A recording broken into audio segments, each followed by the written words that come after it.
Okay, so hello everyone. So my name is Puneeth.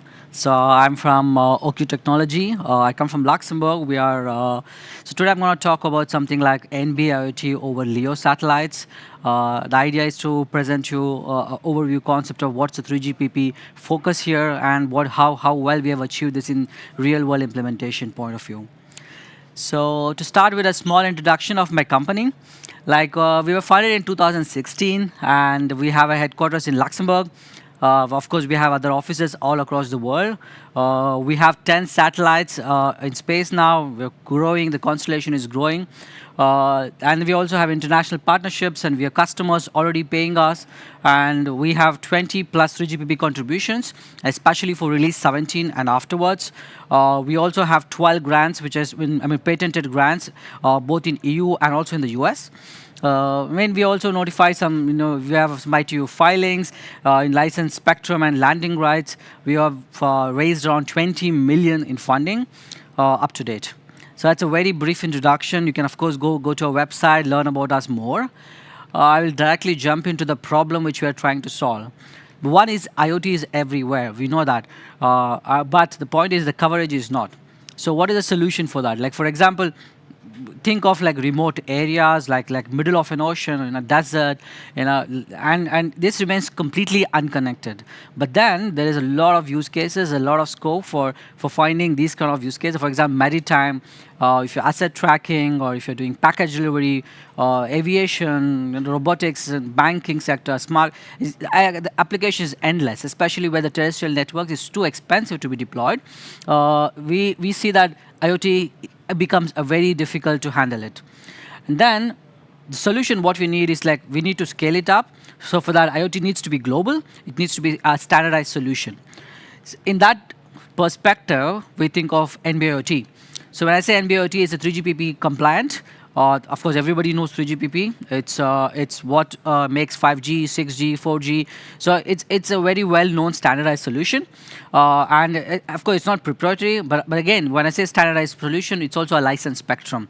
And many of the other technologies here, like for example, LoRa, the point of having something like a licensed spectrum is that you have less interference, and it is much better in terms of it can pass through the frequency spectrum can pass through walls, and it can be used indoors, and it has a better link margin. It has better security in terms of for example, it's secure. We use SIM base, so that 3GPP protocol itself ensures that there is a good amount of security for your device, and you don't have to wait for a duty cycle. You can always connect to the satellites, or connect to your NB-IoT gateways, or NB-IoT G Node Bs or E Node Bs, what we call, more like in 3GPP standardized solution. And it's scalable. We can have billions of these devices, and standard still supports it.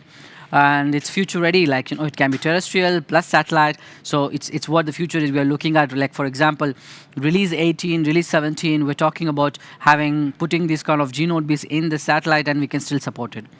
In that perspective, we went, and I'm going to say about what is LEO satellites. So we bet on LEO satellites and not on GEO or MEO. So LEO satellites are very close to the Earth. That's a good part. And the idea is to extend NB-IoT where towers cannot reach. It's an integration with the existing cellular networks. So basically, NB-IoT user device or an IoT device can move from TN to an NTN cell quite easily. It's going to be a handover. It's going to be an easy approach. And it's going to be the same device. Nothing changes in the device. Just an upgradation from release 16 to release 17. We are supporting NTN then. So, and then why LEO? Especially, it's a low round trip time. The closer you are to the Earth, it's much simpler in terms of. I would not say simpler, but it's your round trip time becomes very small. So having said why LEO satellites, I would like to talk about the challenges. So think of this like you have these kind of 5G base stations, and these are on top of buildings, but now you have to move it to the satellite. So you take this, of course, it's not a direct you just don't put it there, but you're putting a G Node B on a LEO satellite, and that comes with big, huge challenges.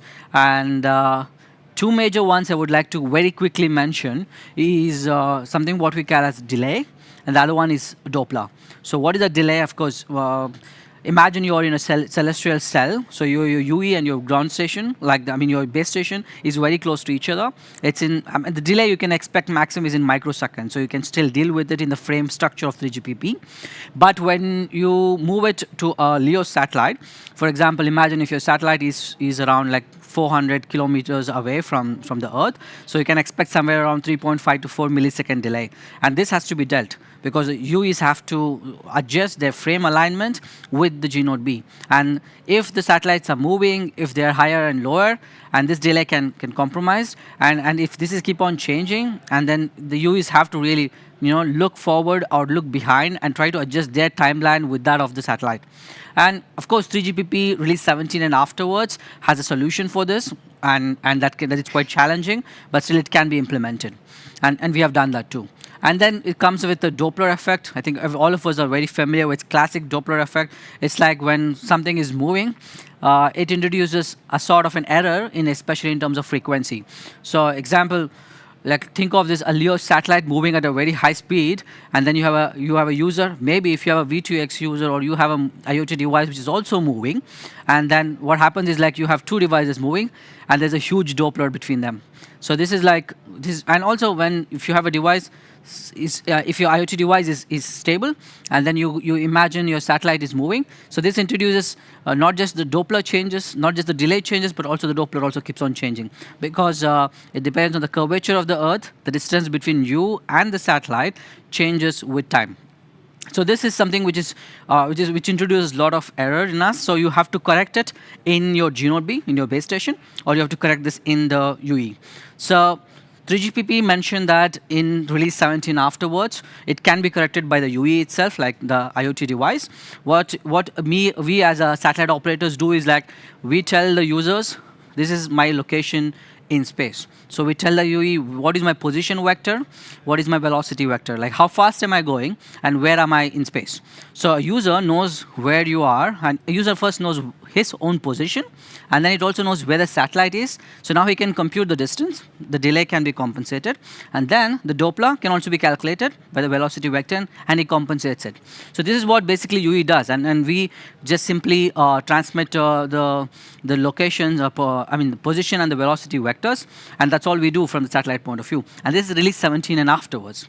But whereas we can also support users which are not release 17 and afterwards, we call as direct to device, and that's a different topic. It's basically more towards 5G. But of course, we can look how we can do here in case. It's like we have to compensate at the network side. So this is like non 3GPP complete, but it's not 3GPP compliant. But again, it's a more solution which we find it to address a problem where the UEs are not newer. So older UEs can also be supported. So these are the challenges I would say like we have come up with, and we have solved these problems. So this device you see is what we call as OQ1. So this is our own solution.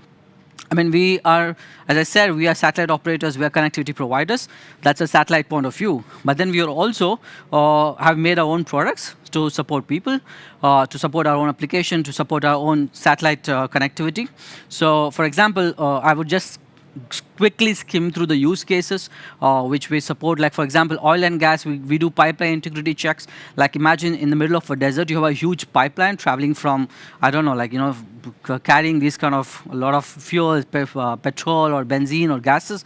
But then you need to monitor their temperatures. You need to monitor their, a lot of sensors are involved, and they all combine together. They are measured by our OQ1.